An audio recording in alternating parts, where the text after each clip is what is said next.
All right, man, this video here is on how to work on a club car in neutral, a gas club car, because most of y'all probably know that you can't crank it up in neutral. You either got to go to forward or reverse to crank it up.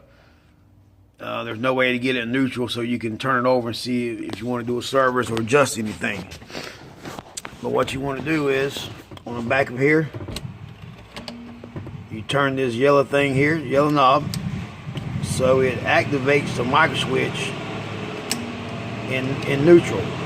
So you're in neutral now, forward, reverse. So in neutral, it activates it, so you can safely crank it up